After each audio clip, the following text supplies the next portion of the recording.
बड़ी पुरानी कहावत है, कहते हैं अंधा घोड़ा बहिर सवार, देव परमेश्वर ढूंढन हार। कहने का अर्थ क्या होता है, अगर घोड़ा अंधा है तो उसे पता नहीं है वो कहाँ जाएगा, और अगर उस पर बैठा सवार बहरा है तो वो लाख पूछ ले कि भैया कोई रास्ता बताओ, कोई रास्ता बता भी देगा तो उसे सुनाई ही नहीं देगा। चाइना और रूस दोनों ने मिलकर लूना 25 को लॉन्च किया। चाइना की डेलीगेशन रूस गई, ये चीजें मीडिया में आई, लेकिन जैसे ही लूना 25 क्रैश कर गया, सबसे पहले कौन भागा, चाइना। और चाइना ने कोई लाइन नहीं कही कि हम इसके पार्ट थे कि नहीं थे, पल्ला झाड़ लिया। तो वहीं दूसरी तरफ हमने देखा कि जैसे ही चंद्रयान 3 सफल हुआ, वैसे ही नासा की तरफ से बधाई संदेश आया। लेकिन अगर आपने गौर किया होगा तो उस बधाई संदेश में 2 लाइनें और जुड़ी थी कि हमें बड़ा अच्छा लगा कि हम इसके पार्ट थे। मतलब कि उन्होंने समझा दिया कि ग्राउंड लेवल पर ही सही, लेकिन हमने आपकी मदद की थी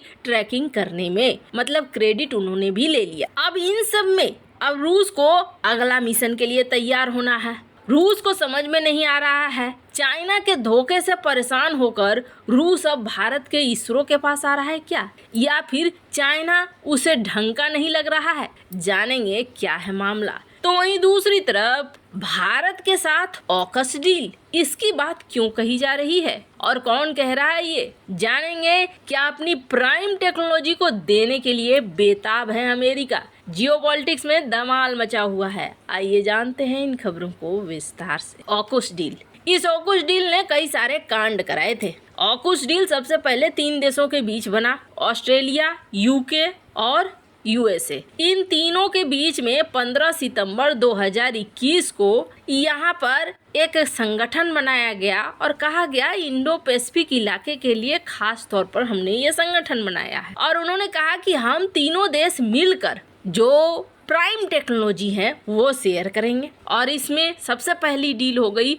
ऑस्ट्रेलिया के साथ परमाणु पनडुब्बी। हालांकि इस डील के पीछे भी कहानी ये थी कि ये डील ऑस्ट्रेलिया ने फ्रांस के साथ की थी, पर ऑकस फॉर्म करने के बाद अमेरिका ने इस डील को छीन लिया फ्रांस से। फ्रांस उस समय बहुत नाराज हुआ था, बहुत तरह की चीजें बयान आ रहे थे, दोस्त ऐसे नहीं किया करते हैं, दोस्त किसी के साथ व्यापार में ऐसे नहीं किया जा करते हैं। बहुत सारी चीजें फ्रांस और अमेरिका के बीच उस समय चली थी।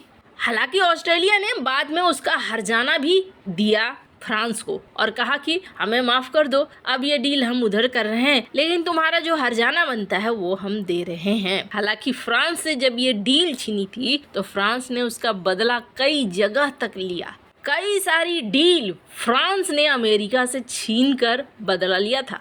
खैर वो तो बाद की बात है। बात करें अभी ऑकस की, तो ऑकस को जब फॉर्म किया गया तब अंतर्राष्ट्रीय मीडिया में एक खबर आती है और वो कहते हैं कि भारत को देखो प्राइम टेक्नोलॉजी नहीं दिया ना, इन्होंने इस ग्रुप में शामिल नहीं किया ना, देखो ये भारत के साथ भेदभाव है। देखा, पश्चिमी दुनिया कभी प्राइम टेक्नोलॉजी देना नहीं चाहती है।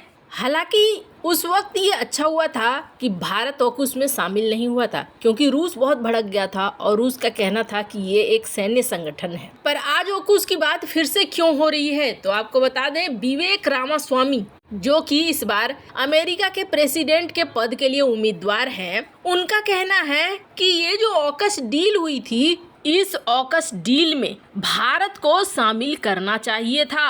अगर हम इंडो पैसिफिक नीति की बात करते हैं तो फिर हमें भारत को हर हाल में इसे शामिल करना चाहिए था, तभी हमारे लिए ये सही रहता। हमें टेक्नोलॉजी और इंजीनियरिंग का एक प्रमुख केंद्र बनना चाहिए था। वैसे इन्होंने कहा कि चलो कोई बात नहीं, अगर ऑकस डील नहीं हुई तो ऑकस स्टाइल की एक डील मैं जरूर करूंगा भारत के साथ, और वो होगा परमाणु पनडुब्बी टेक्नोलॉजी साझा करनी, ताकि भारतीय नौसेना को शक्तिशाली बनाया जा सके। विवेक का मानना है कि अगर भारतीय नौसेना के पास परमाणु पनडुब्बी होगी तो ताइवान में युद्ध के समय अंडमान और मलक्का स्ट्रेट में नौसैनिक घेराबंदी कर सकता है चीन का भारत। उनके मुताबिक मलक्का स्ट्रेट, जो कि चीन को जाने वाला तेल के सप्लाई का अहम मार्ग है, यही चीन को ताइवान पर हमला करने से रोकेगी। हालांकि इन्होंने और भी बातें कही। इन्होंने कहा कि एशिया ओशिनिया, इनमें अमेरिका को जापान, फिलीपींस और ऑस्ट्रेलिया के साथ मिलकर डिफेंस बजट बढ़ाने चाहिए और बढ़ाकर इन जगहों पर नौसैनिक बलों की तैनाती करनी चाहिए। ऐसा लगता है विवेक रामास्वामी अगर राष्ट्रपति बनेंगे तो भारत के लिए बहुत सारी चीजें अच्छी होंगी।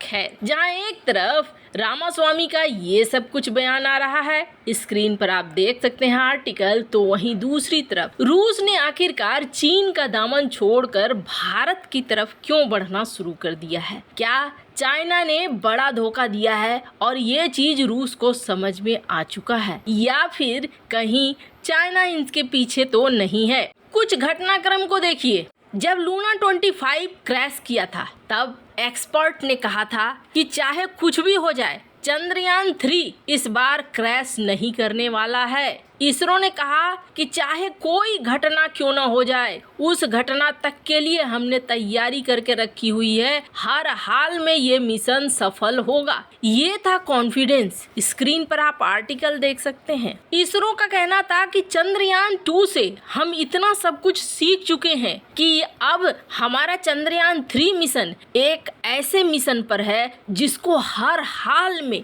सफल होना ही होगा। ये था वो आत्मविश्वास, और ये आत्मविश्वास देखकर दुनिया बैठी थी उस दिन लाइव सेशन को देखने के लिए कि सचमुच यहाँ पर क्या चंद्रयान 3 उतर पाता है या नहीं उतर पाता है। चंद्रयान 3 उतर जाता है, और आपको बता दें जो स्पेस का जियोपॉलिटिक्स है ना, वो बदल चुका है। जो नए संकेत आए हैं चंद्रयान 3 के बाद, वो ये बता रहे हैं कि भारत ने रूस को रिप्लेस कर दिया है 21वीं शताब्दी के स्पेस पावर के रूप में। रूस को रिप्लेस करना बहुत बड़ी बात है, जिसके पास पिछले 60 साल का अनुभव है और इतिहास में बहुत सारी चीजें हैं जो हमने रूस से ही सीखी है। रूस ने ही हमें मदद की थी, पर अब हमारा विज्ञान और हमारे वैज्ञानिक काफी आगे निकल चुके हैं। ये मैं नहीं कह रही हूँ, आप खुद देखिए। ये वेस्टर्न मीडिया है जो अब ये कह रही है कि भारत रूस को